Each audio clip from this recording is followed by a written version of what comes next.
ప్రణామాలు స్వామి. ఏ లోకంలో ఏం జరిగింది? సుమారు 1000 సంవత్సరాలకు పూర్వమే భారతదేశంలో మతోన్మాదంతో దైవ దూషణలు చేస్తూ ధ్వంసం చేస్తూ నరమేధాన్ని సృష్టిస్తోన్న సమయమని.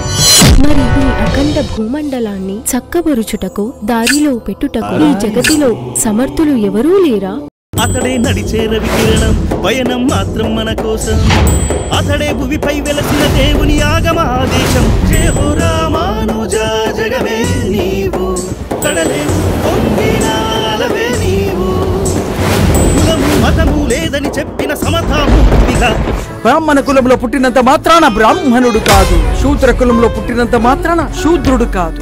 కర్మ ఫలితము వలన కులము నిర్ణయించబడుతుంది. అయ్యోరొస్తున్నాడు మన బతుకు మారునంట, మంత్రమాల పెంచి మనకు మోక్షమిచ్చునంట, అనగారిన బ్రతుకులల్లో వెలుగు నింపునంట. అష్టాదశ పురాణాల్లో ఋగ్వేదంలో కూడా తిరుమల కొండపైన వెలిసింది శ్రీనివాసుడేనని ఘంటాపథంగా తెలియచేస్తున్నారు. అఖిల జగతిలో సకల జనులకు కనుల విందు ఇల వైకుంఠం. గోవిందనామమే సర్వధాత్రికి మధురమైన శ్రవణాన. యతిరాజుగా, రామానుజునిగా లోకంలో అందరికీ విశిష్టాద్వైతాన్ని ఇచ్చి నీవే ఆరాధ్య దైవమై శ్రీమతే రామానుజాయ నమః.